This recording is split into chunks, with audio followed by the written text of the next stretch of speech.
అట్రాదు ఎలాగ అన్ని డబ్బు తీసుకోండి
తారీఖుని ఉభయ గోదావరి జిల్లాలో జోనల్ మీటింగ్ జరిగిన విజయనగరం నుంచి, శ్రీకాకుళం నుంచి, వైజాగ్ నుంచి, ఇలాగ ఉభయ గోదావరి జిల్లా నుంచి వచ్చిన బాడీ బిల్డర్ 2-3 ప్లేస్లు కొడతాయి.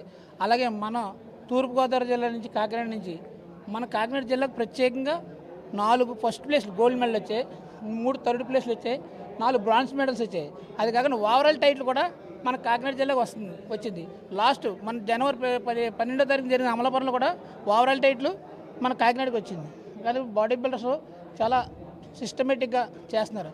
ఏంటంటే చేసేది ఏంటంటే ఒక బాడీ బిల్డింగ్ని అన్నది ఒక వేయంగా పెట్టుకుని ఇతర వ్యసనాలకి దూరంగా ఉంటూ బాడీ బిల్డింగ్ చేస్తే ఫ్యూచర్లో ఆరోగ్యంగా ఉంటారని మేము చెప్పడం, కోచ్గా మేము చెప్తాం, మేనేజర్గా మేము చెప్తాం. కోచ్ అయిన ఆదిబాబు కూడా చాలా సాయం చేసి పిల్లల్ని బ్రహ్మాండంగా తయారు చేస్తున్నాడు. నమస్తే సార్, నా పేరు ఆదిబాబు. నేను A1 జిమ్ అధినేతని. నా దగ్గర చాలామంది ట్రైనింగ్ తీసుకున్నారు, చాలామంది టైటిల్స్ వేశారు, చాలామంది పెద్ద పెద్ద కాంపిటీషన్లో పార్టిసిపేట్ చేశారు. ఇంకా ఎవరైనా ఉంటే వాళ్ళని ఇంకా మంచిగా ట్రైన్ చేసి ఇంకా మంచి మంచి కాంపిటీషన్స్ అన్నీ ఆడించి వాళ్ళకి మంచిగా గవర్నమెంట్ కూడా సపోర్ట్ చేసి జాబ్స్ అవి వచ్చే విధంగా హెల్ప్ చేయాలని కోరుకుంటున్నాను సార్. దీనికి ప్రభుత్వం కూడా సహకరించి వాళ్ళని ఇంకొంచెం సపోర్ట్ చేయాలని కోరుకుంటున్నాను సార్. ఇంకా ఎవరైనా ఎంతమంది వచ్చినా కానీ కాంపిటీషన్ పరంగా, ఈవెంట్ పరంగా వాళ్ళకి ఏ హెల్ప్ కావాలన్నా నా తరపు నుండి నేను చేస్తూ వాళ్ళని మంచిగా రెడీ చేసి కాంపిటీషన్లకి ప్రిపేర్ చేస్తాను సార్. సార్ ఏలూరులో జరిగిన జోనల్ కాంపిటీషన్లో మా జిమ్కి సంబంధించి ప్రసాద్ ఓవరాల్ టైటిల్కి వచ్చింది సార్. మిగతా వాళ్ళకి కేటగిరీ వైజ్ 4th ప్రైజ్ ఒకరికి, మెన్స్ ఫిజిక్లో ఓవరాల్ ఛాంపియన్షిప్ ఒకరికి థర్డ్ ప్లేస్ వచ్చింది sir A1 fit zone gym నుండి. అనే కాకుండా ఇలా కాంపిటీషన్స్ పరంగా కాకుండా అందరూ ఎక్సర్సైజ్ చేయాలండి. ప్రతి ఒక్కరికి ఆరోగ్యం చాలా ఇంపార్టెంట్. కండలు పెరగడానికి ఎక్సర్సైజ్ కాకుండా హెల్తీ లివింగ్ కోసం, క్వాలిటీ ఆఫ్ లివింగ్ కోసం ఎక్సర్సైజ్ అనేది కంపల్సరీ ప్రతి ఒక్కరూ చేయాలి. అందరూ ఎక్సర్సైజ్ చేయాలని చెప్పి కోరుకుంటున్నాను సార్.